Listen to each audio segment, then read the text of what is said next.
Muy buenas noches. Tenemos hoy el 25º domingo del tiempo ordinario, ciclo B. Entonces estamos eh, nuevamente con la lectura de la liturgia de la palabra. Muy bien. Domingo 22 de septiembre, ¿no? Vamos a proyectar nuestra pantalla.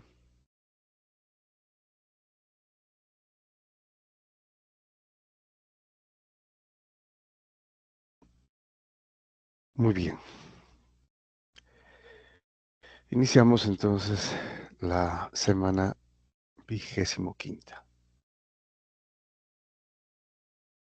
Entonces, hoy domingo, Día del Señor, tenemos 4 lecturas. La primera es la lectura del libro de la sabiduría. Hay que recordar que el libro de la sabiduría no se encuentra en las Biblias protestantes, ¿no? Porque suprimieron 7 libros. Uno de ellos es el de la sabiduría, eh, que sí está en las Biblias católicas, ¿no? Y obviamente, pues la historia es un poquito larga, pero mm, los primeros en quitar este libro fueron precisamente los judíos, los fariseos, ¿no? Se supone que fue en el primer concilio de Yamnia, en el año 90, después de la destrucción del templo, ¿no? Y una de las causas para quitar este libro del canon judío era porque sonaba mucho a cristianismo. Y hoy vamos a ver por qué, ¿no?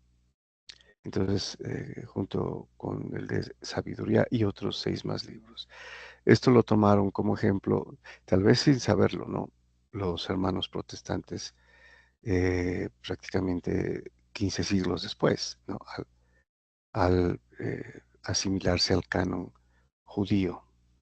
Bueno, muy bien, vamos a ver entonces qué nos dice este famoso libro de la sabiduría, que es canónico en las Biblias católicas.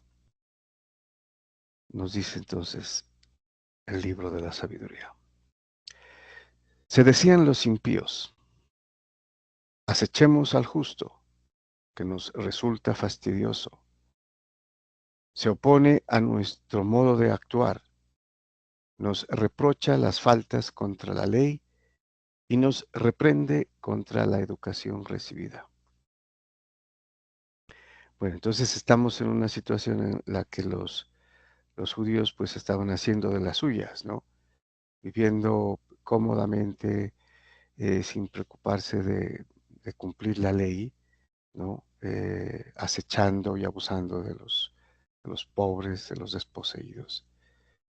Y entonces no querían que les digan nada, ¿no? Que les reprochen las faltas contra la ley, porque ellos son conscientes que están en contra de la ley, ¿no? Están violando la ley. Y entonces no quieren que nadie que les reproche nada. Y tampoco en contra la educación recibida, ¿no? Contra lo que ellos han recibido desde niños, pues educación judía que era conforme a la ley, ¿no? Bueno,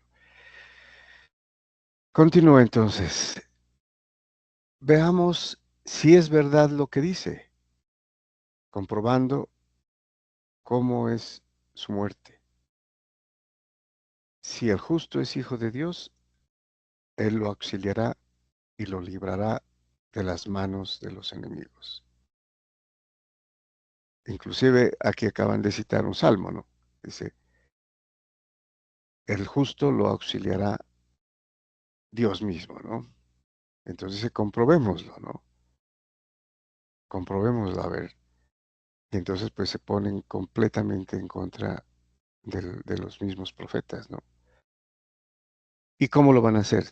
Dice, los someteremos a ultrajes y torturas para conocer su temple. y comprobar su resistencia.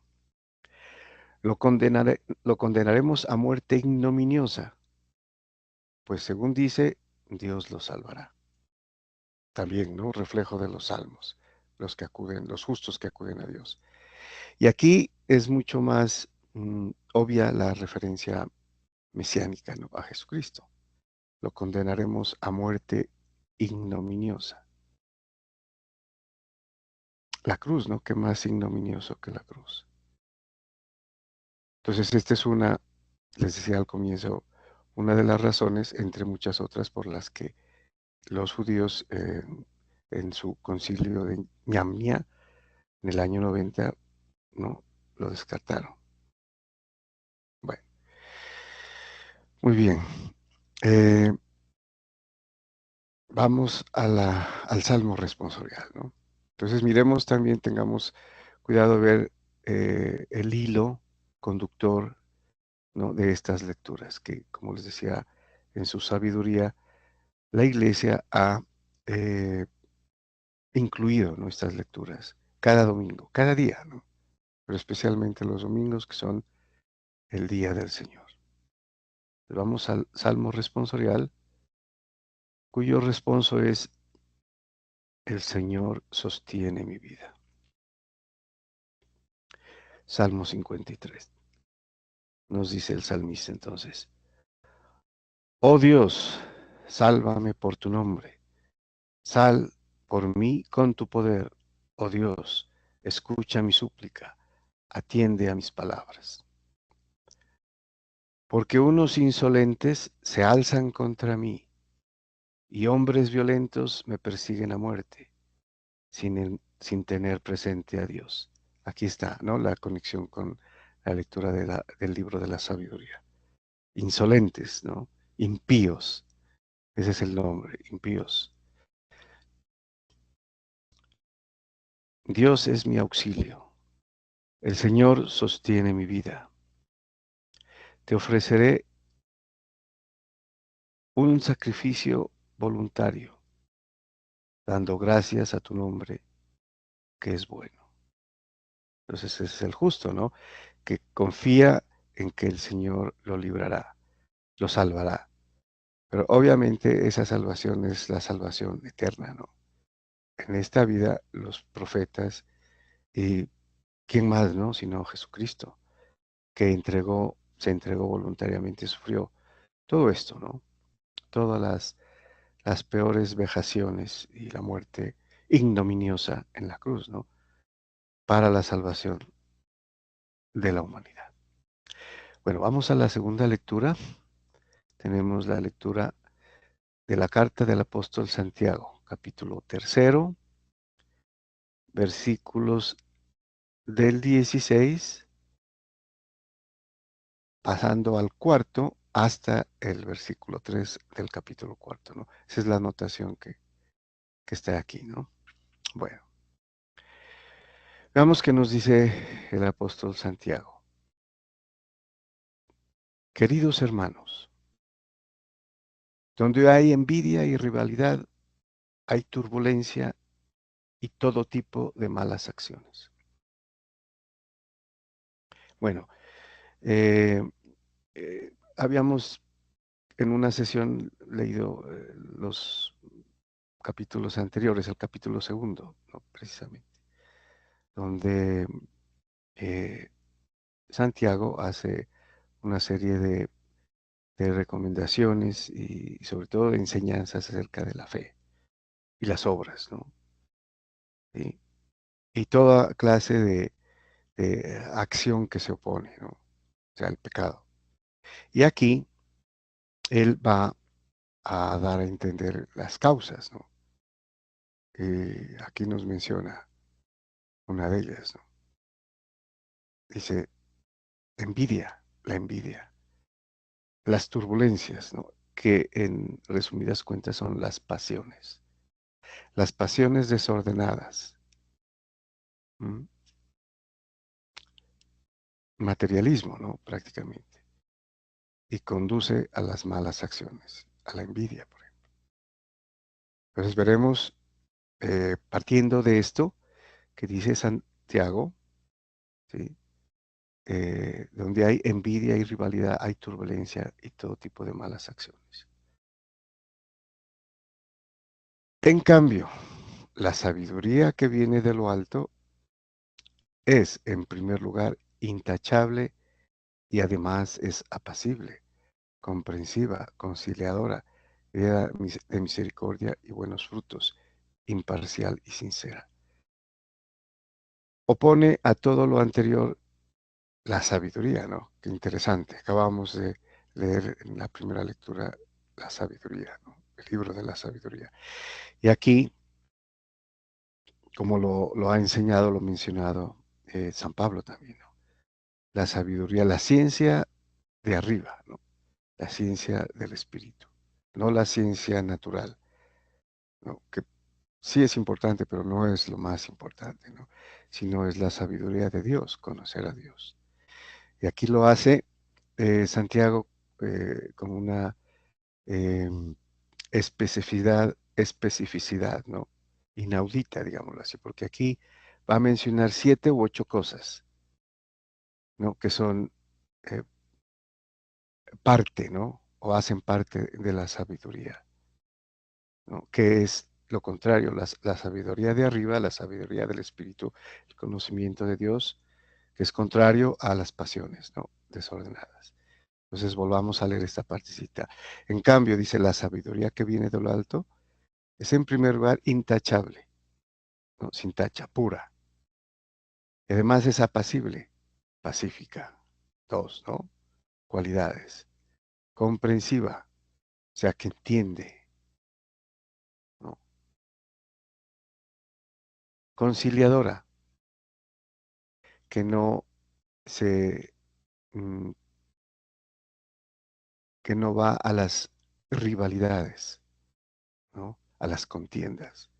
Trata de conciliar. Que llena de misericordia, ¿no? Del amor de Dios. Que soporta, ¿no? Y buenos frutos. Podríamos tomar esto como uno solo, serían 7. Si lo tomamos aparte, buenos frutos, las buenas obras, ¿no? Imparcial, o sea que no se va a ningún lado, no tiene preferencias. Y sincera, la sabiduría de Dios. Bueno, y continúa. El fruto de la justicia se siembra en la paz, para quienes trabajan por la paz. ¿De dónde proceden los conflictos y las luchas que se dan entre ustedes?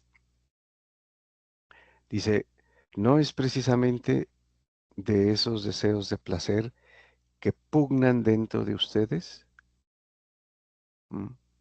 Lo que dijo al comienzo, ¿no? Las pasiones desbordadas, ¿no? La envidia, ¿no? El, el, em, la impotencia de no satisfacer sus apetencias mundanas, sus placeres, sus pasiones. Entonces da pie a la envidia, a las rivalidades, ¿no? Y aquí lo dice, no es precisamente esos deseos de placer que pugnan dentro de ustedes. De allí entonces vienen y proceden los conflictos y las luchas, ¿no? Y las rivalidades. Ambicionan y no tienen, ¿no? Podríamos añadir, y siguen ambicionando. Asesinan y envidian y no pueden conseguir nada. Luchan y se hacen la guerra y no obtienen porque no piden. Piden y no reciben porque piden mal, con la intención de satisfacer sus pasiones. Entonces, aquí está implícita la oración, ¿no? Pero la oración eh, correcta, perfecta, que es pedir no necesariamente para uno, ¿no? Sino pedir por el otro, por los otros, por los enemigos, por los que no nos quieren, por los que nos persiguen, como es la enseñanza del Evangelio, ¿no? La enseñanza del mismo Cristo, ¿no? Y entonces pedimos mal, pedimos cosas materiales que posiblemente nos vayan a hacer perder. Y aquí lo dice, ¿no? Piden y no reciben porque piden mal, con la intención de satisfacer sus pasiones. Dios no nos va a conceder algo que nos va a hacer mal, ¿no es cierto? Pero Él concederá eh, perdón, concederá conversión de los pecadores si lo pedimos, ¿no? Sanación física, mental, espiritual de quienes sufren, ¿no? Entonces hay que pedir bien, no para satisfacer nuestras pasiones, ¿no? Sino pedir desinteresadamente por el bienestar de los demás, ¿no? El cese de las guerras, por ejemplo, ¿no? La pacificación, las conversiones. Muy bien. Y terminamos con el Evangelio y tenemos la lectura del Evangelio según San Marcos, capítulo 9, versículos del 30 al 37. Nos dice San Marcos, en aquel tiempo Jesús y sus discípulos atravesaron Galilea. No quería que nadie se enterase, porque iba instruyendo a sus discípulos. Bueno, aquí podemos entender, a pesar de que no lo diga, pero se infiere, ¿no? Que Jesús siempre estaba acompañado de multitudes y entonces tenía que enseñarles pues a todos, ¿no? Incluirlos a todos. Pero a veces él quería tener algo más privado con sus discípulos, con sus apóstoles. Entonces aquí utilizan el desplazamiento, el camino, ¿no? Atravesando Galilea, entonces él les iba instruyendo a sus discípulos en el camino. Les decía, el Hijo del Hombre va a ser entregado en manos de los hombres y lo matarán. Y después de muerto, a los 3 días resucitará. Bueno, esta es la segunda vez que el Señor Jesús les anuncia, ¿no? Lo que le va a pasar, ¿no? Y pues obviamente que todos, ¿no? Todos los judíos y los apóstoles incluidos están esperando en un líder eh, político, militar, ¿no? Que se ponga al frente del ejército judío y que venza al imperio, ¿no? Y que empiece a constituirse en el reino material, ¿no? Eh, que les dé pues la importancia como reino, ¿no? De los judíos. Pero por eso ellos no entendían lo que decía y les daba miedo preguntarle. Llegaron a Cafarnaúm y una vez en casa les preguntó, ¿de qué discutían por el camino? Ellos callaban, pues por el camino habían discutido quién era el más importante.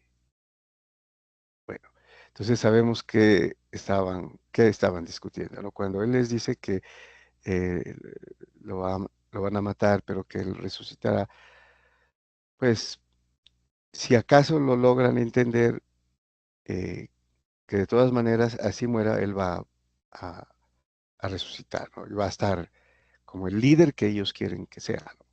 Líder político, militar, de poder económico, bueno, religioso, obviamente. Em, pero están lejos, ¿no? Todavía de entender. Entonces, Jesús se sentó, llamó a los 12 y les dijo, quien quiera ser el primero, que sea el último de todos y el servidor de todos. Pues ahí menos eh, pudieron entender, ¿no? Sí, hay que recordar que si Jesús, como ellos pensaban, iba a ser el rey de Israel, ¿no? Con todos los poderes asumidos, entonces ellos querían ser parte de eso, ¿no? los primeros ministros, digámoslo así, los que se sentaban a la derecha, al lado y lado del Señor, ¿no? Con poder, con toda la importancia del caso. Bueno, entonces les dice, quien quiera ser el primero, que sea el servidor de todos. Y tomando un niño lo puso en medio de ellos, lo abrazó y les dijo, el que acoge a un niño como este en mi nombre, me acoge a mí, y el que me acoge a mí, no me acoge a mí, sino al que me ha enviado, es decir, al Padre. Entonces, aquí puede haber varias interpretaciones, ¿no? Pero em, ellos están discutiendo sobre el más importante, el poder, ¿no? La importancia. eh, y él toma a un niño, después de que les dice que el más importante es el que tiene que servir. Toma a un niño, ¿por qué? Porque el niño no está pensando, ¿no? En cosas de grandeza, ¿no? De poder, ¿sí? De riqueza. No, el niño está supeditado a sus padres, ¿no? Sí, al momento, no es ambicioso y lo cree todo, ¿no? Y así él toma a un niño. Es interesante cuando dice, em, lo puso en medio de ellos, o sea, lo tomó y lo puso en medio de ellos, él con ellos, ¿no? Lo abrazó. Entonces imagínense la escena, ¿no? Lo abrazó en el grupo, dentro del grupo, y les dijo precisamente la importancia de ser así, ¿no? Como un niño y acoger a un niño.